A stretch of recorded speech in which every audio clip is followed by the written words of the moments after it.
تھے امت نے عطرت کے لیے، جتنے کانٹے بوئے تھے امت نے عطرت کے لیے، ایسے کانٹے تو کوئی کافر بھی بو سکتا نہیں، ایسے کانٹے تو کوئی کافر بھی بو سکتا نہیں۔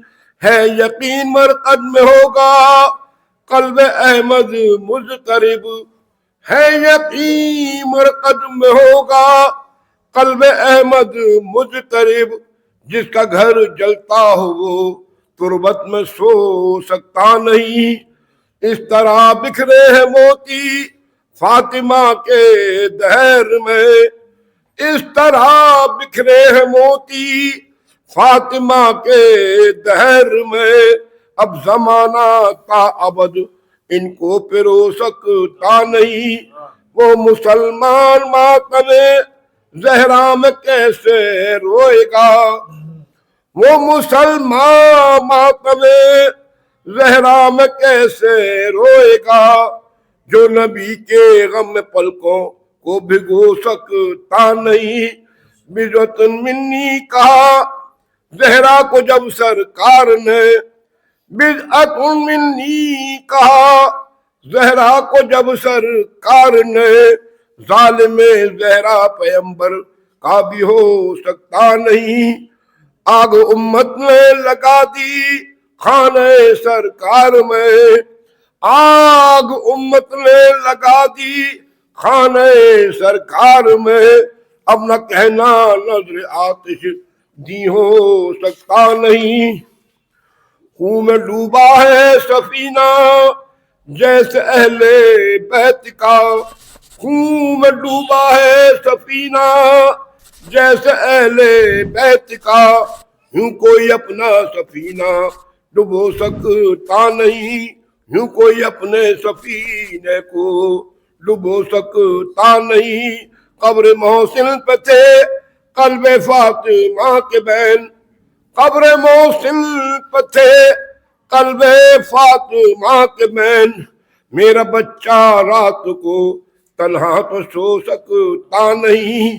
ہائے جس کے دم سے تھی بنت نبی کی روشنی، ہائے جس کے دم سے تھی بنت نبی کی روشنی، اب چراغاں اس کی تربت پر بھی ہو سکتا نہیں۔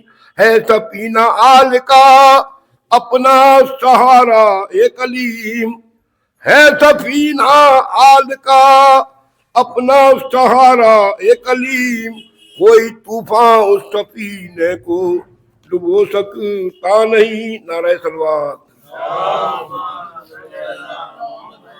اب میں گزارش کروں علی جناب قبلہ مولانا صاحب سے تشریف لائیں۔ نعرہ حیدری۔ لا حول ولا قوة إلا بالله العلي العظيم۔ أعوذ بالله من الشيطان اللعين الرجيم، بسم الله الرحمن الرحيم۔ الحمد لله الذي دل على ذاته بذاته، وتنزه عن مجانسته في مخلوقاته، والصلاة والسلام والتحية والإكرام على المبعوث بالحق نبيا والمصطفى بالرسالة نجيا، الذي أسري به ليلا من المسجد الحرام إلى المسجد الأقصى، ثم رجع منه إلى السماء ليلا فجاوزت سدرة المنتهى، ثم دنا فتدلى فكان قاب قوسين أو أدنى، العبد المصطفى والرسول المرتضى والنبي المجتبى، الملقب بالحبيب والمكنى بأبي القاسم محمد۔ اللهم صل على محمد وعلى آل محمد۔ من وراء مصابيح الدجى وأمونياء لأهل الثرى الذين أذهب الله عنهم الرجس أهل البيت ويطهركم تطهيرا. اللهم صل على محمد وعلى أهل بيته الطيبين الطاهرين المعصومين المنتجبين المنتقبين واللعن الدائم على أعدائهم أجمعين. قال الله سبحانه تبارك وتعالى في القرآن المجيد وهو أصدق الصادقين وقوله الحق. بسم الله الرحمن الرحيم. إنا أنزلناه في ليلة القدر وما أدراك ما ليلة القدر. صلوات اللهم صل على محمد. عزیزان گرامی، بزرگان دین، عاشقان رسول و آل رسول، اولاً گزارش ہے ایک مرتبہ سورہ حمد اور 3 مرتبہ سورہ اخلاص کی تلاوت فرما کر جملہ مومنین و مومنات کو اصال فرما دیں. بسم اللہ الرحمن الرحیم.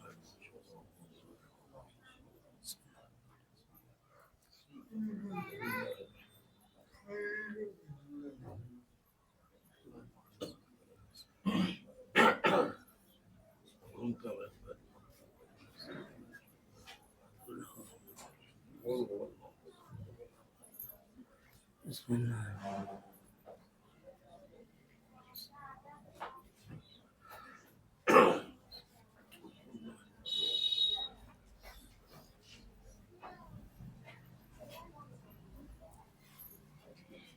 صلوات پڑھے محمد والے. اللهم صل على محمد. میں نے جس آیہ کریمہ وافیہ ہدایہ کی آپ حضرات کے سامنے ایک صلوات پڑھے محمد. آئیے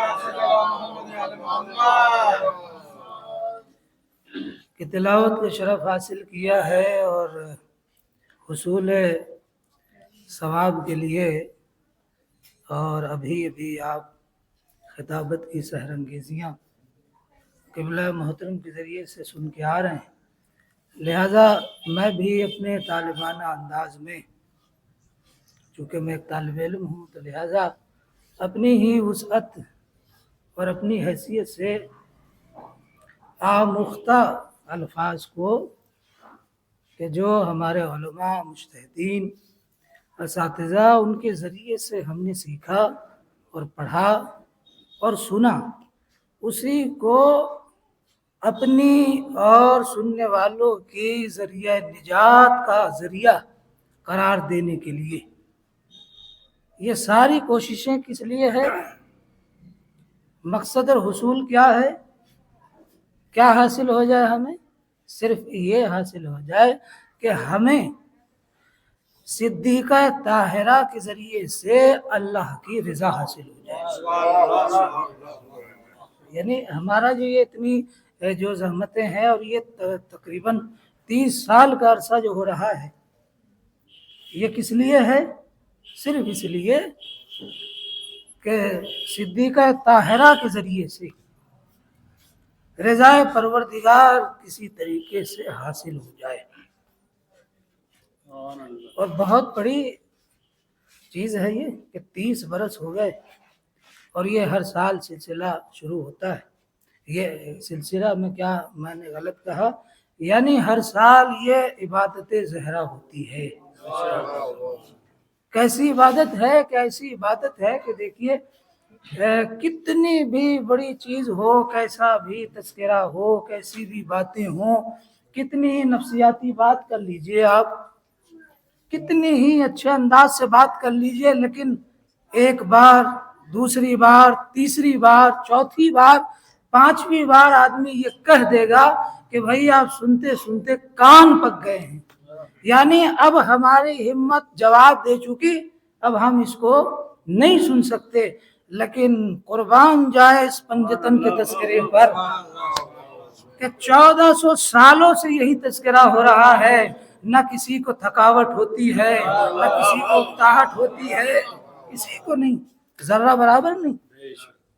وہی نشاط ہے کہ جیسے مرحلہ اولا میں ہوتا ہے انسان کو، سامع کو، بالکل وہی نشاط ہے، اور اسی خوشی سے، اسی ہمت سے، اسی حوصلے سے انسان سنتا ہے۔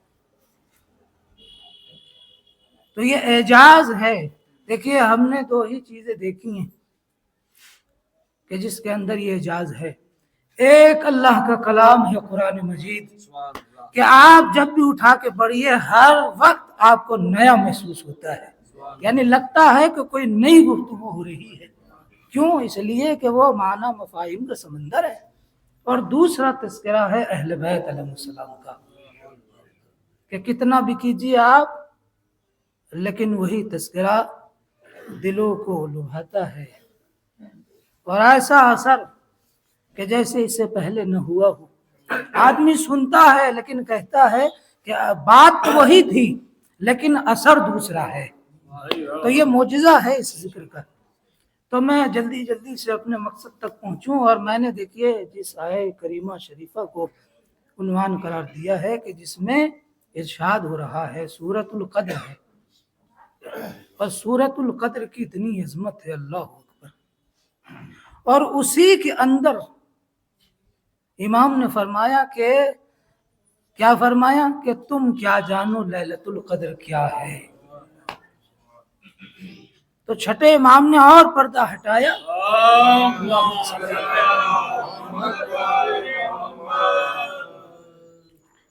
دیکھیے مجھے خطابت آتی نہیں ہے، لیکن میں اپنے انداز میں بس تذکرہ کر رہا ہوں، اور آپ بھی انشاءاللہ، اور بڑے ہی خوش اخلاقی اور بڑے ذوق سے آپ سنتے ہیں، یہ تو مجھے معلوم ہے۔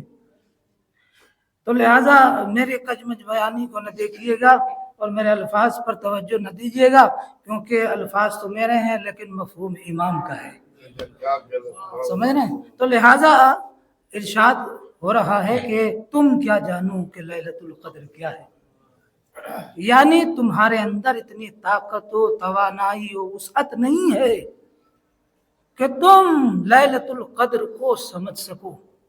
کا مولا پھر یہ ہے کیا؟ کا ہے یا صدیقۃ الزہرا، کہ یہ جو تذکرہ ہے لیلۃ القدر کا، یہ فاطمہ زہرا کا ذکر ہے، اور تم کیا جانو کہ فاطمہ زہرا ہے کون؟ یعنی ہمارے اندر اتنی قوت نہیں ہے کہ ہم ان کو سمجھ سکیں، لیکن اسی کو سمجھانے کے لیے تاریخ نے لکھا کہ ایک عالم، لیکن عالم کے ساتھ ساتھ عارف اس عالم کو، اس مجتہد کو کہتے ہیں کہ جس کی نگاہوں سے مادیات کے پردے ہٹ جائیں، یعنی جو اصل وجود کو دیکھنے لگے اسے کہتے ہیں عارف۔ جیسے آپ نے نام سنا ہوگا آیت اللہ بہجت تھے، آیت اللہ گروجردی تھے، یہ عارف تھے، یعنی عالم یہ تھا کہ یہ جب دیکھتے تھے تو اپنے سر کو جھکا کے چلتے تھے، کہیں ایسا نہ ہو کہ میری نگاہ پڑ جائے۔ کیوں؟ اس لیے کہ یہ سامنے والے کو دیکھتے تھے کہ یہ جہنم میں کتنا جل رہا ہے، کہ اس کا کتنا حصہ جہنم میں جل رہا ہے، یعنی اتنی، یعنی نگاہوں سے پردے ہٹ جاتے ہیں، اسے کہتے ہیں عارف۔ تو وہ عارف و کامل و مجتہد کہتے ہیں کہ میں نے چاہا کہ صدیقہ طاہرہ کی مدح میں کچھ شعر لکھوں، اب لکھنے کے لیے بیٹھا ہے، لیکن عالم یہ کہ تاریخ کہتی ہے کہ چاہتا ہے کہ لکھے، لیکن پھر یہ سوچ کر کے کہ کدھر سے شروع کروں، میری حیثیت کیا کہ میں شہزادی کا تذکرہ کروں۔ یعنی یہ جو میں نے کہا کہ ہماری حیثیت کیا ہے کہ ہم شہزادی کے فضائل کو بیان کر سکیں، حیثیت ہی نہیں ہے۔ اس منزل پر وہ عالم و عارف کہتے ہیں کہ میں اٹھاتا تھا قلم لیکن رکھ دیتا تھا، کہ میری ہمت نہیں ہوتی تھی کہ میں شہزادی کو کہاں سے، یعنی فضیلت کے کس گوشے سے شروع کروں، قلم رکھ دیتا ہے۔ تاریخ کہتی ہے کہ اس نے نماز استغاثہ پڑھی، یہی ہے نا کہ جب کوئی مشکل آئے اور حل نہ ہو تو کیا کرنا ہے؟ نماز استغاثہ پڑھنا۔ کس سے توسل کرنا ہے؟ اپنے وقت کے امام زمانہ عجل مولا سے توسل کرنا ہے کہ 2 رکعت نماز پڑھی اور نماز پڑھ کے دعا کی اور اسی وقت تاریخ کہتی ہے کہ اشارہ قدرت ہوا کہ اس کے اوپر نیند کا غلبہ طاری ہو جائے. نیند کا غلبہ طاری ہوا. جیسے ہی نیند کا غلبہ طاری ہونا تھا عالم رویا میں دیکھتا ہے کہ ایک عجیب میدان میں ہے اور سامنے ایک تخت رکھا ہوا ہے اور اس پر ایک عظیم ہستی نقاب پوش جلوہ فگن ہے. بہت غور سے دیکھتا ہے. آواز آتی ہے کہ اے ہم اہل بیت کے مداح، اور یہ کہہ کے میری طرف ایک جام کو پیش کیا اور اشارہ ہوا کہ اس کو پی لیجئے. وہ تاریخ کہتی ہے کہ اس عالم نے اس کو پیا. کہتے کہ ابھی رگو جام پیوست نہیں ہوا تھا، آواز آئی صف لی لیل امی کہ اب تم اس لائق ہو گئے ہو کہ ہماری جدہ فاطمہ زہرا کا تذکرہ کر سکو.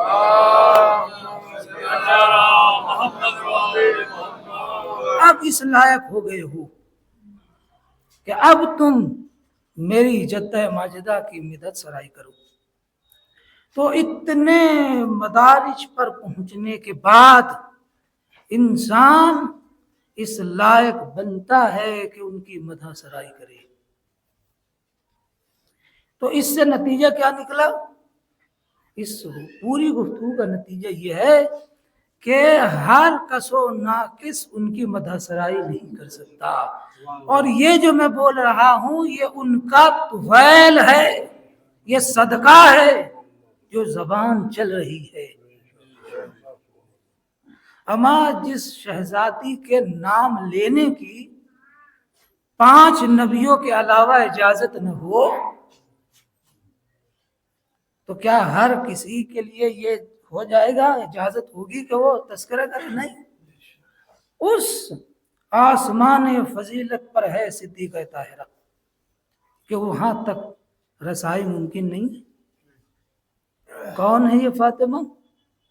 کہ یہ وہ فاطمہ ہیں کہ جس کے لیے کہا کہ فاطمہ تو بضعۃ منی، کہ فاطمہ میرا ٹکڑا ہے. 5 جگہ ترجمہ ہوتا ہے کہ جگر کا ٹکڑا ہے.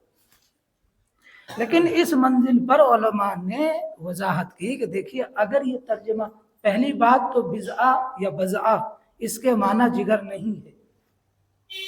اگر ہم نے یہ ترجمہ کیا پارے جگر تو مخصوص ہو جائے گا کہ صدیقہ طاہرہ جگر کا ٹکڑا ہے. اور رسول اسلام یہ ہمیں بتا رہے ہیں کہ فاطمہ جگر کا ٹکڑا نہیں بلکہ جہاں جہاں تک میری نبوت ہے، جہاں جہاں تک میری نبوت کا تصور ہے فاطمہ وہاں وہاں تک اس کا ٹکڑا ہے. یعنی اگر میں میدان تصوم میں ہوں، یعنی روزے کے احکام کو پہنچا رہا ہوں، تو کہا وہاں بھی صدیقہ طاہرہ جز ہے میرا، یعنی صدیقہ میرے ساتھ ساتھ ہے. اگر احکام نماز بیان ہو رہے ہیں تو کہا فاطمہ میرا جز ہے. یعنی دین کا کوئی کار ایسا نہیں ہے کہ جس میں فاطمہ میرا ٹکڑا نہیں ہے. ہر میدان میں فاطمہ میرا ٹکڑا ہے، اور ایسا عظیم ٹکڑا ہے کہ حضور نے پہچنوایا ہے. عالم یہ ہے کہ صدیقہ طاہرہ کا دست مبارک دست رسالت میں ہے، اور باپ بیٹی دونوں بیٹھے ہوئے ہیں. مولا کائنات امیر المومنین علی ابن ابی طالب داخل ہوئے، اور جیسے ہی داخل ہوئے تاریخ کہتی ہے کہ مولا کو حضور نے بلایا کہ اے علی میرا قریب آئیے. اور قریب جیسے ہی آئے صدیقہ طاہرہ کا دست مبارک پکڑ کر علی کے ہاتھوں میں رکھا دستے مبارک کو شہزادی کے علی کے ہاتھوں میں دیا اور ہاتھوں میں رکھ کے کہا یا علی انفذ ما امرتک، کیا ہے علی فاطمہ جو بھی حکم دے اس کو بجا لائیے۔ یعنی آپ عظمت دیکھیے شہزادی کی کہ یہ کوئی جس سے کہا جا رہا ہے کوئی عام شخصیت نہیں ہے۔ کون ہے یہ علی؟ اس علی کی عظمت یہ ہے کہ اگر اپنی انگلی کا اشارہ کرے تو ساری کائنات کو رزق تقسیم کر دے، یعنی سارے جہان کی تقدیر جس کی انگشت کے اشارے پر چل رہی ہو اسے علی کہتے ہیں۔ لیکن اگر فاطمہ کوئی حکم دے دے، رسالت کہہ رہی ہے کہ اس کو فوراً انجام دیجئے، اسے فاطمہ کہتے ہیں۔ اے علی اگر فاطمہ کوئی حکم دے، انفذ، واجب ہے آپ کے اوپر کہ فوراً نفاذ کیجئے اس امر کا۔ یہ ہے فاطمہ، لیکن ہم پہچان نہیں سکتے، کیوں؟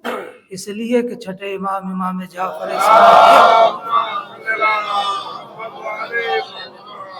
نے فرمایا کہ تم نہیں پہچان سکتے، اور ہم کیا پہچانیں گے؟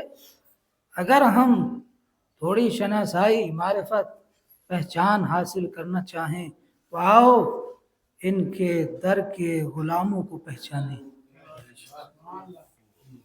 تو شاید کچھ معرفت کے دریچے سے کوئی ہوا، کوئی نسیم سحر ہماری جان سے ٹکرا جائے۔ کہ کس کو پہچانے؟ کہ دیکھیے دو عظیم ہستی ہے، ایک صنف نسوانیت سے تعلق ہے اور ایک کا صنف رجولیت سے تعلق ہے۔ کون ہے؟ کہ ایک طرف جناب سلمان فارسی ہے اور دوسری طرف جناب فضا ہے۔ کیا مقام ہے ان کا؟ کہ آئیے ان کو پہچانے۔ اسی لیے کہا جاتا ہے کہ بھئی اگر ہم کو پہچاننا ہے تو جب پہچان ہوتی ہے کسی بزرگ کی تو کہا جاتا ہے کہ پہلے ان کی بچوں کو ذرا سا دیکھیے۔ کوئی بچہ آیا اور اس بچے نے آ کر کے آتے ہی سلام کیا تو ہر آدمی یہی کہتا ہوا نظر آتا ہے کہ کتنا باادب، کتنا مہذب ہے یہ بچہ، کہ جب یہ بچہ اتنا مہذب ہے تو ان کے بزرگ کتنے مہذب ہوں گے۔ یعنی پہچان کا طریقہ کیا کہ چھوٹوں سے پہچانا جاتا ہے، بڑوں کا اندازہ لگایا جاتا ہے۔ تو آئیے ہم اندازہ لگائیں کون ہے جناب فضا اور جناب سلمان فارسی؟ کہ دونوں کا مقام مرتبہ کیا ہے؟ کہ کوئی معین کر ہی نہ سکا، کسی نے معین نہ کیا، کیونکہ کر ہی نہیں سکتا سوائے معصوم کے۔ لیکن ہاں اتنا دیکھا ہے کہ کہیں کہیں آگے پیچھے نظر آئے ہیں۔ کس طریقے سے؟ کہ اس طریقے سے نظر آئے کہ جناب سلمان فارسی 10ویں درجے پر فائز ہے ایمان کے، ہیں ایمان کے 10ویں درجے پر فائز ہیں۔ تو جب میں نے تحقیق کی تو میں نے دیکھا کہ یہ ایسا اتنا بڑا رتبہ ملا کیسے؟ یعنی اب یہ جملہ ہے پورا مجموعی طور سے کہ دیکھیے میں نے تو یہ دیکھا ہے کہ جو جتنا در زہرا پر جھکا ہے اس کا رتبہ اتنا ہی بڑا ہے، اتنا ہی بلند ہوا ہے۔ کیا اس کی دلیل کیا ہے؟ کہ اس کی دلیل یہ تاریخ نے لکھی کہ جناب سلمان فارسی کا عالم یہ تھا کہ نماز صبح کے بعد سب سے پہلے ان کا کام یہ ہوتا تھا اپنی ریش مبارک سے در زہرا کو صاف کرتے تھے، در زہرا کو صاف کرتے تھے نماز صبح کے بعد۔ لیکن ہم نے دیکھا کہ جناب فضا اور یہ کہ رتبے میں جب ہم نے تھوڑا مقایسہ کرنے کی کوشش کی تو ہم نے دیکھا کہ جناب فضا اور جناب سلمان یہ ہیں کہ دیکھیے تاریخ کہتی ہے کہ سلمان فارسی ہیں مرد، جناب فضا ہیں عورت۔ جناب فضا اور جناب سلمان میں ایک افتراق ذرا سا یہاں آ جاتا ہے، کمی یہاں آ جاتی ہے کہ سلمان اس مرد مجاہد اور کامل الایمان کو کہتے ہیں کہ جس کی شان یہ ہے کہ جو 13 معصوم کی زیارت کرتے ہیں، لیکن فضا وہ ہے جو 14 کی زیارت کرتی ہے۔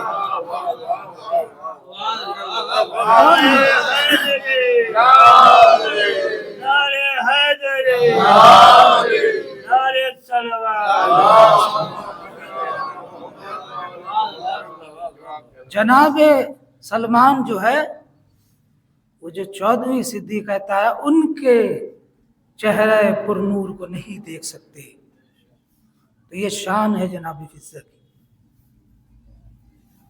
اور دوسرے مقام پر تاریخ لکھتی ہے کہ پہچانو ان کے در کے غلام اور کنیز کو، کہ کنیز تو یہ ہے لیکن ایسی کنیز ہے کہ یہ کنیز بن گئی ہے، کنیز تھی نہیں۔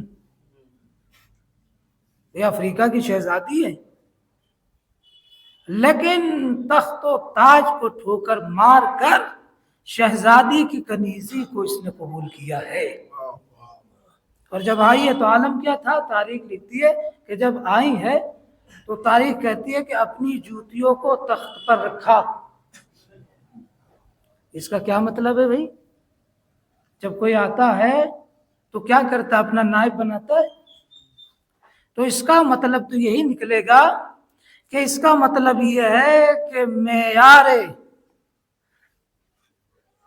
تخت کا کوئی بھی ایسا وارث تھا نہیں جس کو جناب فضا اس تخت پر بٹھاتی۔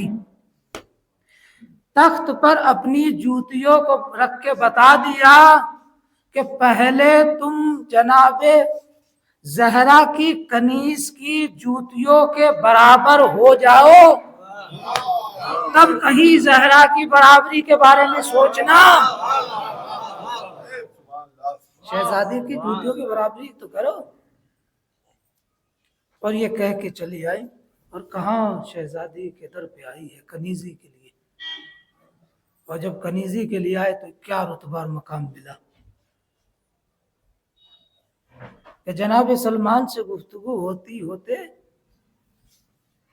تاریخ کہتی ہے، کہنے لگی کہ بھائی سلمان، آپ کا رتبہ بہت بڑا ہے، آپ کا مقام کیا کہیں، لیکن بھائی سلمان جب بات آئے گی تو پھر تو کہا تو جائے گا۔ تو کیا کہا جائے گا؟ کہا یہ جائے گا کہ دیکھیے آپ سے پہلے جنت میں جاؤں گی۔ 10ویں درجے پر فائز آپ صحیح، آپ کا مقام سر آنکھوں پر ہے، ساری بات اپنی جگہ، لیکن بھائی سلمان جب بات آئے گی تو کہا جائے گا کہ دیکھیے حقیقت یہی ہے، آپ سے پہلے جنت میں فضا جائے گی۔ اب بتائیے جو 10ویں درجے پر فائز ہو، اب ہمارا ہی عالم دیکھ لیجیے، اگر ہم نماز پڑھ لیں اور پھر ہم کیسے چلتے ہیں کہ صاحب پوچھئے نہیں کہ ہم سے بڑا مومن کون ہے، یعنی جنت تو ہماری ملکیت ہے۔ اور یہ جو بات کہی جا رہی ہے کہ کسی چھوٹی موٹی شخصیت سے نہیں، جس کو 10ویں درجے پر فائز ہونے کی مہر کس نے دی؟ رسول اعظم نے دی۔ اب ظاہر ہے اس سے اگر ہم سوچ لیں اگر ہم ہوتے تو کیا ہو جاتا، لیکن جناب سلمان فارسی نے سن لیا اور سن کے خاموش رہے اور پھر بولے کہ فضا یہ بات تو بڑی عجیب و غریب ہے، یہ جو آپ نے کہی ہے۔ کہا بھائی سلمان اگر آپ حیرت نہ کریں تو میں اس سے آگے بھی کہہ سکتی ہوں۔ کہا وہ کیا؟ کہ ذرا کان میں سن لیجئے، وہ یہ ہے کہ میں حسنین سے بھی پہلے جنت میں جاؤں گی۔ اللہ اکبر۔ جیسے یہ کہا اب جناب سلمان فارسی کو جلال آ گیا۔ کہا فضا اب آپ نے اپنی حد سے تجاوز کیا ہے، آپ اپنی حد سے آگے بڑھ گئی۔ کہنے لگی بھیا سلمان اگر آپ ذرا تیز آواز میں اگر بات نہ کریں تو میں اس سے بھی آگے کہہ سکتی ہوں۔ کہا اس سے بھی آگے یعنی کیا مطلب؟ کہا میں امیر المومنین سے پہلے بھی جنت میں جاؤں گی۔ جیسے یہ کہا آپ حالت نہ پوچھے جناب سلمان فارسی کی، کہنے لگے کہ اللہ اکبر، کہ یعنی دل میں یہ سوچ رہے ہیں کہ یہ کنیز ہے اور اس کنیز کو اتنا منہ لگا لیا ہے، دل میں یہ سوچ رہے ہیں اتنا منہ لگایا ہے، اللہ اکبر کہ یہ کیسی باتیں کر رہی۔ ابھی یہ بات وہ سوچ ہی رہے تھے، آواز آئی بھائی سلمان اگر اور آپ کو برا نہ لگے تو میں اس سے بھی بڑھ کے کہتی ہوں میں اپنے رسول سے پہلے جنت میں جاؤں گی۔ اب نہ پوچھئے صاحب، اب جناب سلمان فارسی نے کہا کہ اچھا آپ رکیے یہیں، ابھی میں رسول السلام کے پاس جاتا ہوں اور آپ کی شکایت کرتا ہوں۔ بس جیسے دوڑے دوڑے چلے اور جیسے دور سے رسالت کی نگاہوں نے جناب سلمان فارسی کی پیشانی پر پسینے دیکھے، مسکرا کے فرمایا سلمان پریشان کیوں ہوتے ہو، فضا صحیح تو کہہ رہی ہے۔ فضا اب جیسے کہ یا رسول اللہ یہ کیسے ممکن ہے، کہا ممکن ہے، کہ یا رسول اللہ سمجھ میں نہیں آیا، کہا چلو میں سمجھاتا ہوں۔ اٹھے، اب عظمت دیکھیے، رسول اسلام جناب فضا کے پاس جا رہے ہیں، اتنی عظمت ہے۔ اٹھے گئے، فضا یہ سلمان فارسی کو اتنا حیرت زدہ کیا کیوں؟ کہ یا رسول اللہ معذرت لیکن بس آج دل چاہ رہا تھا۔ اب جیسی یہ باتیں ہوئی، کہا اچھا اب یہ بتاؤ خود ہی سے ان کو سمجھائیے کہ یہ کیسے ممکن ہے، اپنے منہ سے بتائیے۔ اب بتائیے رسالت مآب کے سامنے لب کشائی کرنا، لیکن یہ ان کا شوا ہے کہ دیکھیے کیسے بلندیاں حاصل دیتے ہیں، یہ اہل بیت کیسے بزرگیاں عطا کرتے ہیں۔ کہ یا رسول اللہ آپ ہی کا فرمان ہے، آپ ہی مسجد میں یہ ارشاد فرما رہے تھے کہ اول شخص يدخل فی الجنہ ہے الفاطمہ، کہ یا رسول اللہ آپ ہی تو مسجد میں یہ بیان فرما رہے تھے کہ سب سے پہلے جو جنت میں جو جائے گی خاتون وہ فاطمہ زہرا ہے، لیکن آپ نے یا رسول اللہ اس سے آگے بھی تو فرمایا کہ فاطمہ جب جنت کی طرف جائیں گی تو ایک نور کی محمل پر سوار ہوں گی اور اس محمل کے اونٹ کی جو مہار ہوگی وہ فضا کے ہاتھوں میں ہوگی، وہ فضا کے ہاتھ میں ہوگی۔ یا رسول اللہ اب مہار بردار پہلے نہیں جائے گا تو کیا بعد میں جائے گا؟ میں جاؤں گی۔ تو یہ ہے فضا، تو پہلے ہم جناب فضا کو تو پہچان لیں۔ شہزادی کو جا، اب آئے رسول السلام چلے گئے۔ اب ظاہر آج بات ہو گئی، ہوتے ہوتے کسی طریقے سے یہ باہر نکلی اور سارے صحابیوں تک پہنچی کہ ایسی ایسی گفتگو ہوئی۔ اگلے روز کیا ہوا، جناب قمبر گئے، دروازہ کھٹکھٹایا اور کہا اینا امیر المؤمنین علی ابن ابی طالب۔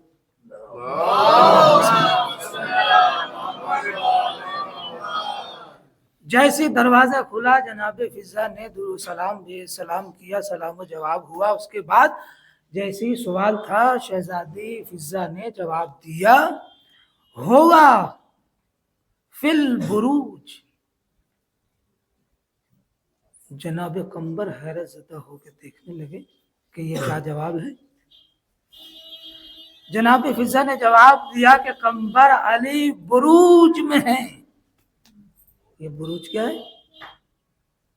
تو ابھی یہ سوچ ہی رہے تھے کہ یہ کیا کہہ رہی ہے، تو جناب فضا نے کہ کہیں ایسا نہ ہو کچھ زیادہ ہی یہ فکر مند ہو جائے، کہا کہ سنو قمبر، میرا مولا میرا آقا بروج میں ہے، یعنی بروج کا مطلب کہا میرا آقا کہیں رزق تقسیم کر رہا ہے، کہیں نمازیں پڑھا رہا ہے، کہیں رکوع میں ہے، کہیں استغاثہ کا جواب دے رہا ہے۔ اب جناب قمبر جب جناب سلمان فارسی حیرت زدہ ہو گئے ہو، یہ تو جناب قمبر ہے،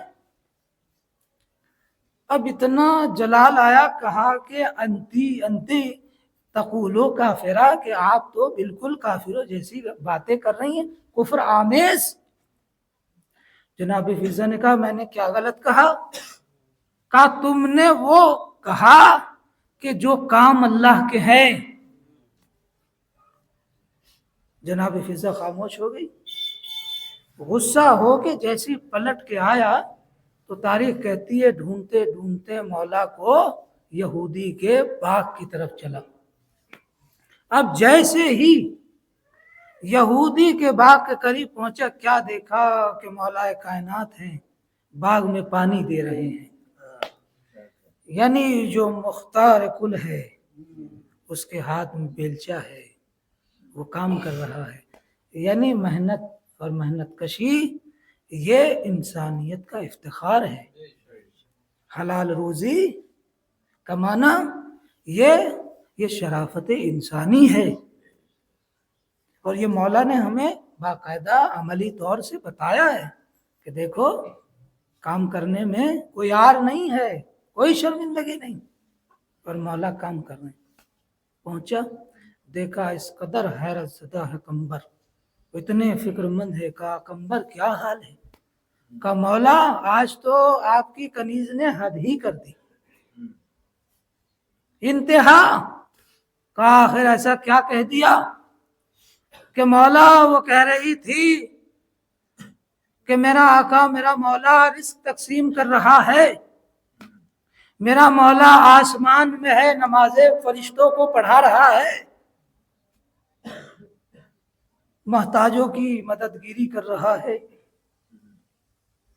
اب جیسے یہ سنا تو کہا کہ قمبر ذرا میرے قریب آئیے، اور مولا نے قریب کیا، اتنا قریب کیا بالکل قریب کر دیا، اور قریب کر کے دست ید اللہ ہی جیسے ہی اس کی آنکھوں سے مس ہوا فوراً سارے پردے ہٹ گئے۔ کیا دیکھتا ہے؟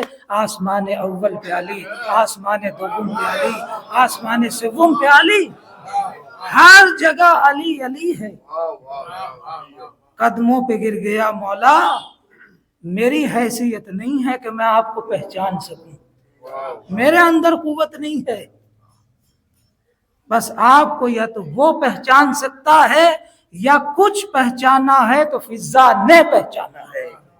یہ شان ہے جناب فضہ کی۔ تو ہم کیا پہچانیں گے شہزادی کے رتبے کو؟ ہماری ساری کوشش یہ ہونی چاہیے کہ ہم ان کے غلاموں کو پہچانیں۔ اگر کہیں ہم نے کوشش کی تو جو ثمرہ حاصل ہوگا وہ ہماری نجات کا ذریعہ وہی بن جائے گا۔ جس شہزادے کی کنیز کا یہ رتبہ اور یہ مقام ہے، اب ہم سوچیں کہ اس شہزادی کا خود ذاتی مقام کیا ہوگا۔ اسی لیے حضور نے فرمایا کہ میری بیٹی فاطمہ انسیت الحورا، یا بعض جگہ حورت الانسیہ، کہ میری بیٹی فاطمہ یہ انسانی شکل میں ایک حور کے مانند ہے۔ یہ میں نے حور کے مانند جو کہا یہ اس لیے کہا کہ دیکھیے اللہ نے یہ بطور تمثیل ہے۔ امام جعفر صادق علیہ السلام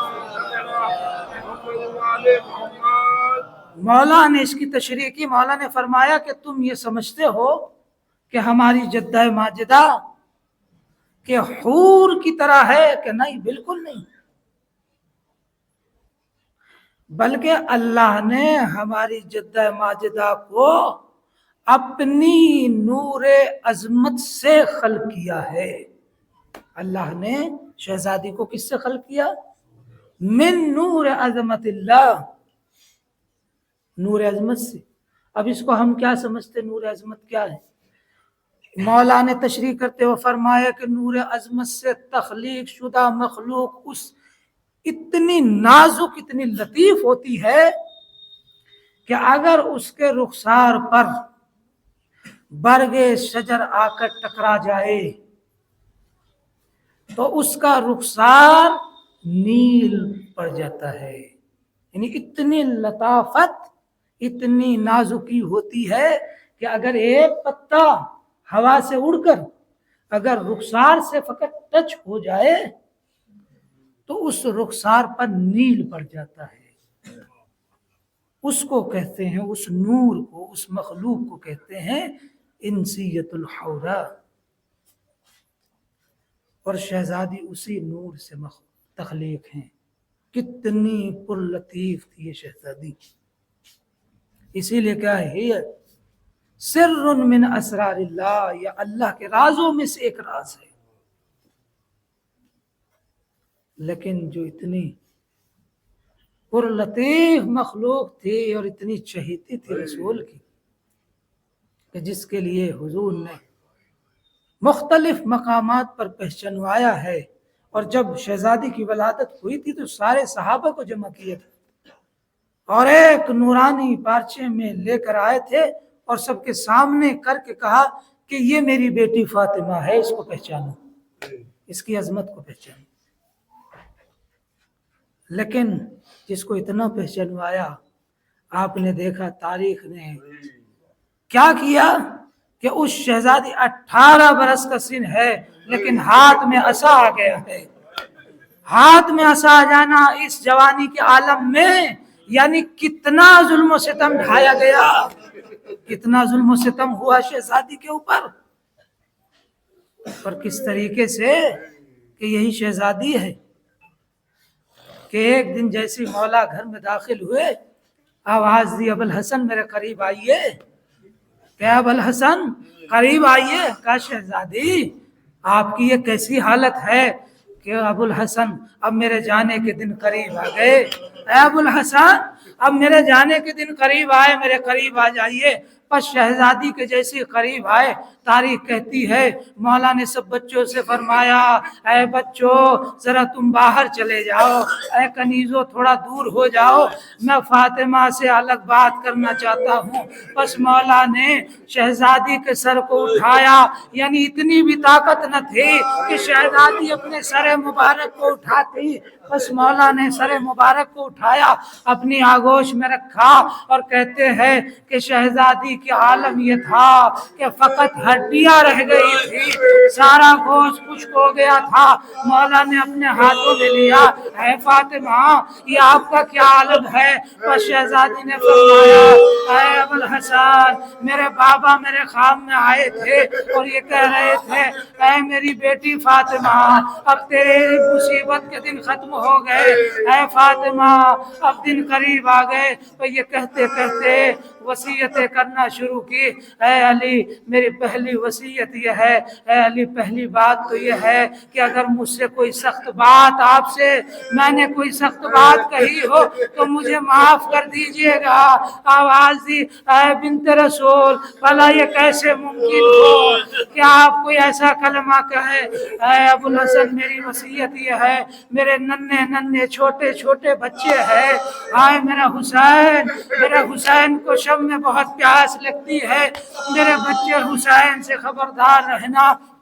اے ابوالحسن میری دوسری خواہش یہ ہے کہ مجھے اپنے ہاتھوں سے غسل دینا، اے ابوالحسن مجھے اپنے ہاتھوں سے کفن دینا، اے ابوالحسن مجھے رات کی تاریکی میں غسل دینا۔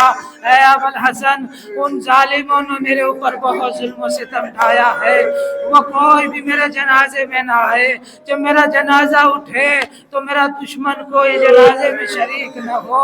ہائے یہ کہتے کہتے رسالت کا یہ گل مرجھا گیا، فوراً آواز دی انا للہ و انا الیہ راجعون۔ شہزادی اس دنیا سے چلی گئی، شہزادی کو کلیجے سے لگایا، ہائے شہزادی کو روتے رہے۔ ہاں وہ وقت آیا، تجہیز و تکفین شروع ہو گئی، مولا نے غسل دینا شروع کیا، لیکن ہاں ایک چیخ مار کر روئے۔ جناب سلمان نے پوچھا اے میرے آقا یہ یہ چیخ مار کر رونے کا سبب کیا ہے؟ کہا سلمان تم نے نہیں دیکھا، میری آنکھوں نے وہ دیکھا کہ شہزادی کا پہلو زخمی تھا لیکن مجھ سے شکوہ نہ کیا۔ ہائے شہزادی پر کیا ظلم و ستم ڈھایا گیا۔ تاریخ کہتی ہے ہائے جنازہ تیار ہوا، شہزادی کا جنازہ سہنے خانہ میں آیا، مولا نے ایک مرتبہ درد بھری آواز سے کہا اے فضا، اے فضا آؤ اپنی شہزادی سے ودا لے لو، اے ام کلثوم، اے زینب آؤ اپنی ماں سے آخری دیدار کرو۔ امام حسین کی طرف اشارہ کیا، آؤ بچوں آج ہی الفراق، اب اس کے بعد اپنی ماں کو دیکھ نہ سکو گے۔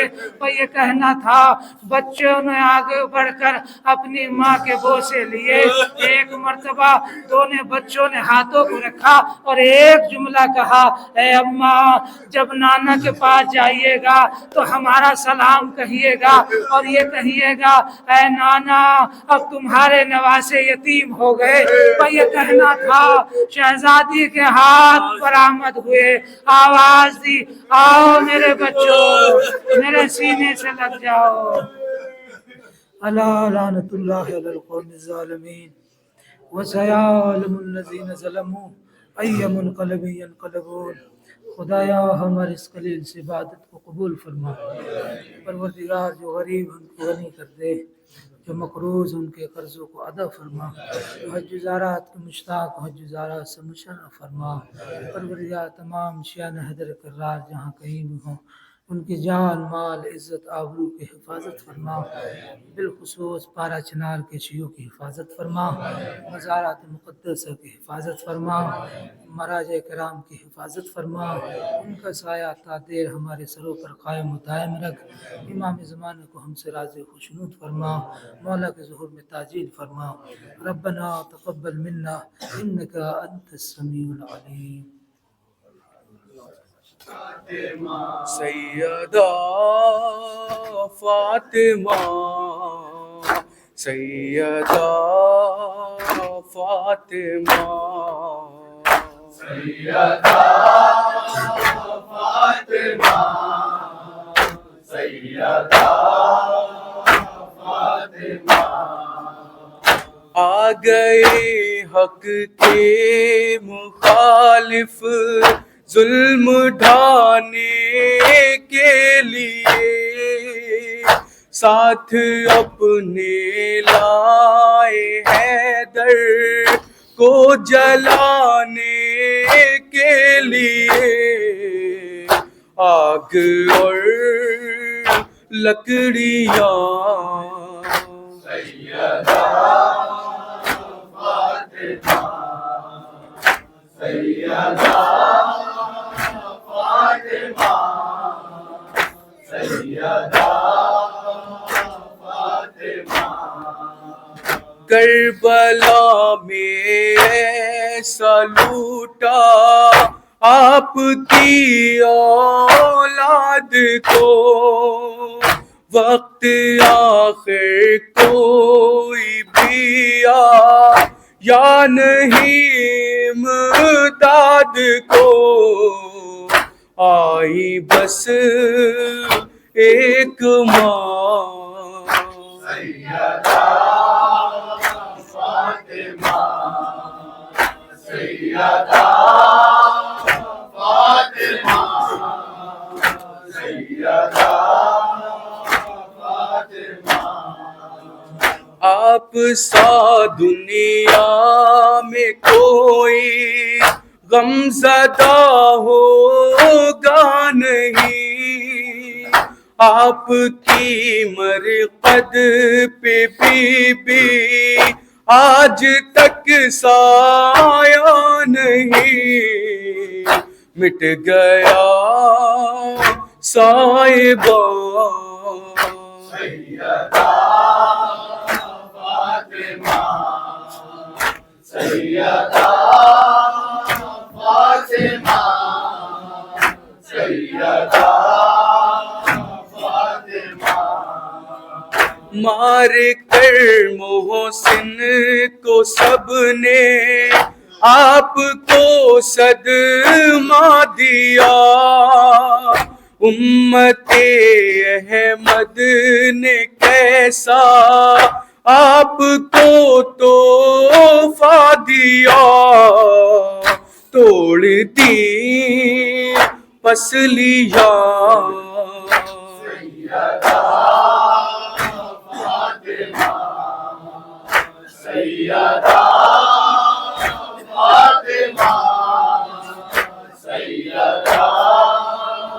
فاطمہ، پسلیوں کو توڑ کر کو ہے علم ڈھایا گیا، چھین کر حق فاطمہ زہرا کو تڑپایا گیا، ہل گیا آسمان، سیدہ فاطمہ، سیدہ